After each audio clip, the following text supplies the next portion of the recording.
Hi, everybody. Thank you for joining me at Lori Houston Art. We are going to get started with leftover paints for this flower pop. This is another one in my hot series. I'm so excited about this series. The paintings sell quickly, even though the colors are really bright. Typically when I do these bright paintings, I always worry about them fitting in someone's decor, but somebody just, always comes up and just loves it. So this is a 20 by 20. All of these colors are red, orange or yellow. You can see, I think this is the rest of, I think this was a Charvin paint.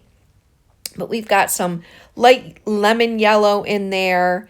And that's not a gold, that last paint that I put on. And this is kind of a corally, more like a vermilion. But I had these on the shelf for about a year. No lie. And we're going to see how it works. The color's a little bit off. This is really more yellow, I think, than that gold tone. I'm also, in this bottle, is another old paint in a bottle. I want to say it's Blick Black, but I do not have it labeled.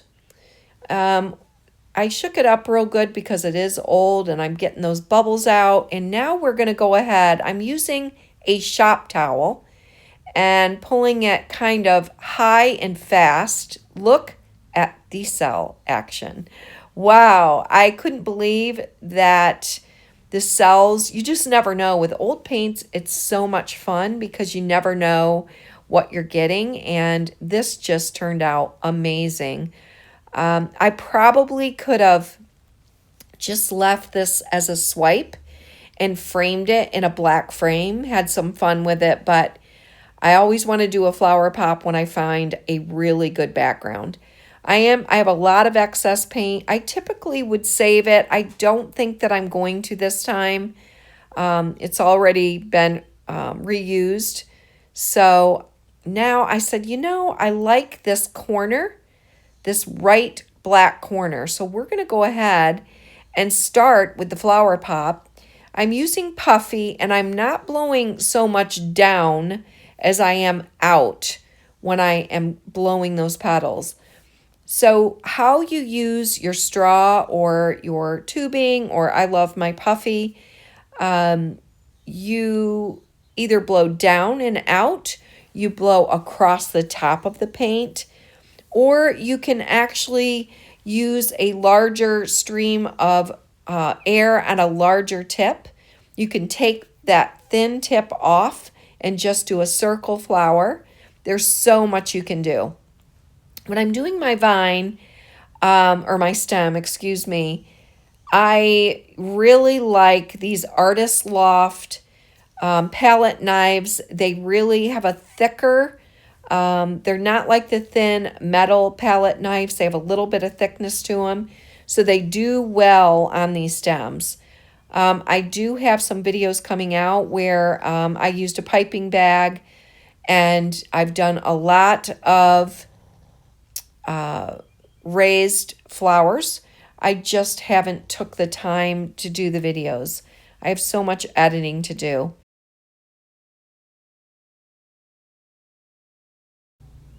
Okay, so I am actually switched up to my straw, and that has a cake decorator tip on the bottom.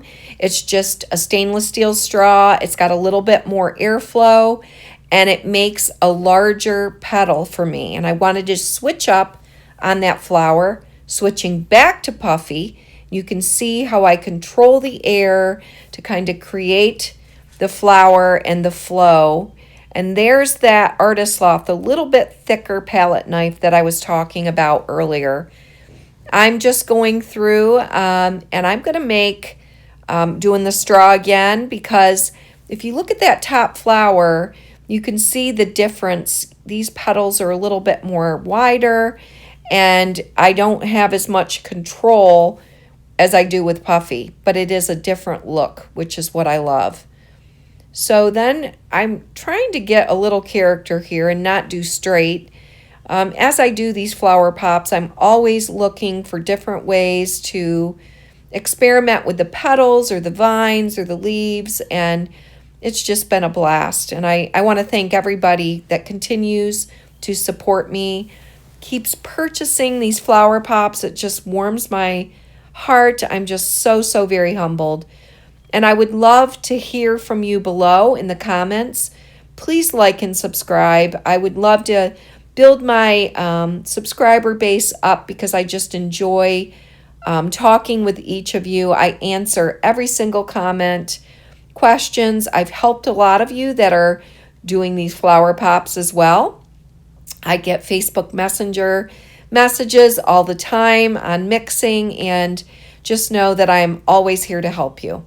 Okay, we're going to go down for some close-ups. I am right now, because this background is so busy, I'm going to give a little bit of a distinction in those petals with some black paint. All of my paints are mixed the same. They're 2.5 to 3 ounces of Floetrol to 1 part paint, and then water to consistency. But remember, some of these were older paints, so it may be, a little bit different. All right, let's go look at those wet finals, and then we're going to go see the dried results. See you there.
Okay, look at these results. They're absolutely beautiful. I think I'm going to hang this maybe in a different angle, put it in a black frame. Thank you so much for watching, everyone. Take care. Till next time.